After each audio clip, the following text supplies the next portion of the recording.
வடகிழக்கு பருவமழையொட்டி ஈரோட்டில் காவிரி ஆற்றின் கரையோர பகுதியில் மாநில பேரிடர் மேலாண்மை சார்பில் காவலர்களுக்கு பேரிடர் ஒத்திகை பயிற்சி அளிக்கப்பட்டது.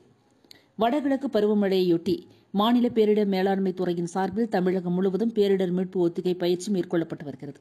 இதனைத் தொடர்ந்து ஈரோட்டில் வெண்டிப்பாளையம் காவிரி ஆற்றின் கரையோர பகுதியில் மாநில பேரிடரில் இடம்பெற்றுள்ள கமாண்டோ தலைமையில் ஈரோடு மாவட்டத்தில் பல்வேறு காவல் நிலையத்தில் பணிபுரிந்து வரும் 60 காவலர்களுக்கு ஆற்றின் வெள்ளப்பெருக்கின் போது தண்ணீரில் சிக்கிக் கொள்பவர்களை எவ்வாறு படகின் மூலம் மீட்பது, மீட்டவர்களுக்கு எவ்வாறு முதலுதவி சிகிச்சை அளித்து காப்பாற்றுவது, மேலும் கையில் கிடைக்கும் பொருட்களை கொண்டு உயிர்காக்கும் கருவிகளாக எவ்வாறு பயன்படுத்த வேண்டும் போன்ற பயிற்சியை காவலர்களுக்கு ஒத்திகை பயிற்சி மூலம் மாநில பேரிடர் குழுவினர் தத்ரூபமாக செய்து காண்பித்தனர்.